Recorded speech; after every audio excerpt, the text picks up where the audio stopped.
Is it possible to quickly build a machine learning model? Not really. You have to sort through details of the underlying application platform, AI ML tooling, and CI/CD approach. Plus, you have to track and integrate software versioning, library compatibility, security, and product updates. Now, we have a way to streamline all of this. In this demo, we will show how we used Red Hat's new OpenShift data science service on top of an OpenShift cloud service managed by Red Hat to build a financial services prediction model based on the Dow 30 stocks. We don't describe just how foundational that Red Hat OpenShift and OpenShift data science were in providing the core application platform, the core Jupyter and associated TensorFlow and Python tools and libraries, and the MLOps deployment capabilities. What would have taken several weeks to set up and execute only took a single day. Let's dive in. Hello everyone, I'm William Maker, Solutions Architect with Pinnacle Business Systems. Today we're going to show you how to trade stocks with machine learning. First, we're going to take a look at our example use case for today, followed by other use cases for the same technology. Then we're going to take a look at the technology stack, how reinforcement learning works, the role each of the elements of the technology stack plays. Then we're going to log into the OpenShift dedicated deployment that we're going to set up, execute our code, and finish up by examining the results. So in our example, we're going to be using a data set including stock market data. Specifically the Dow 30 stocks. We're going to take data from that such as daily opening prices, closing prices, high and low prices, volumes, all of that on a daily basis, volatility metrics, various fundamentals and technical indicators from about 2009 through 2021. Our training data set is going to be from 2009 to 2015, and then we'll kick off the reinforcement learning model that we've created to trade from 2016 to 2021. Our goal is going to be to produce a volatility adjusted return greater than a comparative index. So what I've done is I've chosen DIA, which is an exchange traded fund. It tracks the Dow Jones Industrial Average, and so we'll hope that, adjusted for volatility, that our algorithm can trade the Dow 30 better than DIA. So before I get into our specific use case for today, let's talk about some other use cases for reinforcement learning. It can be used in technologies such as finance and stock trading, which is what we're exploring in the demo today, but also self-driving car technologies, so think like Waymo, Tesla, Mobileye. Natural language processing like Google Translate can be used in healthcare. See it all the time in recommendations, news feeds, social media feeds, Netflix, Hulu recommendations, etc. It's used in gaming to create better AI for people to play against. Targeted advertising and marketing, so Google ads, social media ads, robotics, and engineering. So real quickly, let's cover the technology stack that we're going to use for our example use case. For our infrastructure orchestration and container platform, we're using Red Hat OpenShift, specifically Red Hat OpenShift Dedicated, which is a managed container platform that can be deployed in most mainstream clouds. In this example today, we're going to use Amazon AWS. We'll also be using RHODS, or Red Hat OpenShift Data Science, which is an add-on for Red Hat OpenShift used to create our developer environment. For our Python code, we're going to be using stock stats, stable baselines, PyTorch, OpenAI, Quantopian's PyFolio. Stock stats is going to help us gather our technical indicators for our data set. Stable baselines and PyTorch are going to be used to train, validate, and trade our reinforcement learning algorithm. OpenAI Gem is basically a way for you to create a custom environment, and so our environment today is the stock market, so we're going to create an environment that allows us to buy, sell, and hold stocks. And Quantopian's PyFolio gives us a way to evaluate that output of all of this work that we do and evaluate it in a readable format. So now let's visualize how reinforcement learning works and the role each of these technologies plays in creating our desired outcome. If we start over here on the left, we have our raw data. We're going to use the TD Ameritrade API to collect our daily market data. And then we're going to use stock stats to add in our technical indicators. We're going to feed all of this data over to a beginning state. The beginning state tells us the value of our portfolio that we're starting with. We're going to start with 0 shares of each one of our 30 equities.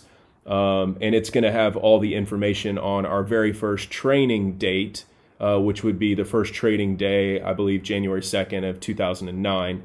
All of that data is going to be fed to PyTorch and stable baselines, which will act as our agent. They're going to try things out, make trades, select an algorithm, and try an action out. And that action will take place in our environment. And then based upon the daily change in our portfolio, our state will be updated, and we'll continue to see this, feed over and over and over again. Our hope here is that on the training data that we set aside from 2009 to 2015, that our best action given a certain state continues to improve, and that we continue to make really good actions with the data. Then once we have this trained model, we're going to feed it data that it's never seen before, which is our trading data set. And we're going to start that in 2016 and trade it up until the end of the second quarter of 2021. After it trades, all that daily output is going to be sent over here to our output, and then we can analyze it in PyFolio. As you can see here at the bottom, these are the architectures that we're using to support everything. So we're using Python inside of Jupyter Hub, specifically Jupyter Lab. That's facilitated by our Red Hat OpenShift Data Science. And then all of this is on Red Hat OpenShift Dedicated, deployed to Amazon AWS.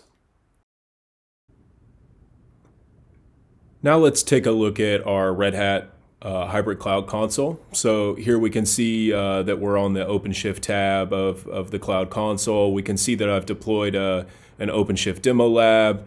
It's on a trial key, so I have 24 days left. It's deployed to AWS, specifically US East 1. And if we go over here and click on our EC2 management console, we can see the master nodes and worker nodes and infrastructure nodes are all running as expected with their instance types.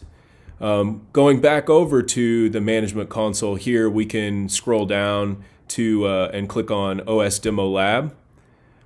Here we can go to add-ons, and this is where you install the add-on for Red Hat OpenShift Data Science. As you can see, I've already deployed this. It took about 15 minutes to deploy.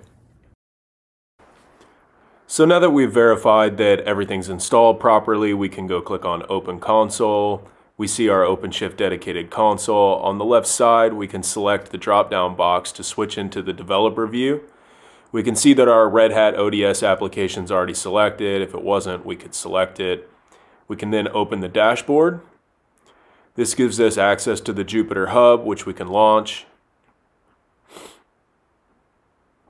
And then we see the options for the different types of machine learning environments we could set up, as well as the containers that we can deploy. Once we've launched our Jupyter Hub environment, we're now ready to log into Jupyter Lab, and we can start uploading our code base. So I've gone ahead and done that, and I created these 4 simple Python notebooks for us to walk through this demo today. Before we can start running these, we have some requirements we need to install. So as you can see here, we're going to install Stable Baselines 3, OpenAI Gem, Stock Stats, as well as a number of other Python libraries that are required to run our code. In this Python notebook, I'm using pip to install the requirements that we need for our virtual environment, and as you can see, I've already installed all of those. Next, we can move on to pre-processing our data. So what I've done is I've written 3 different Python scripts, one that collects data on DIA, that's our benchmark index that we're going to compare our data against to see if we're successful.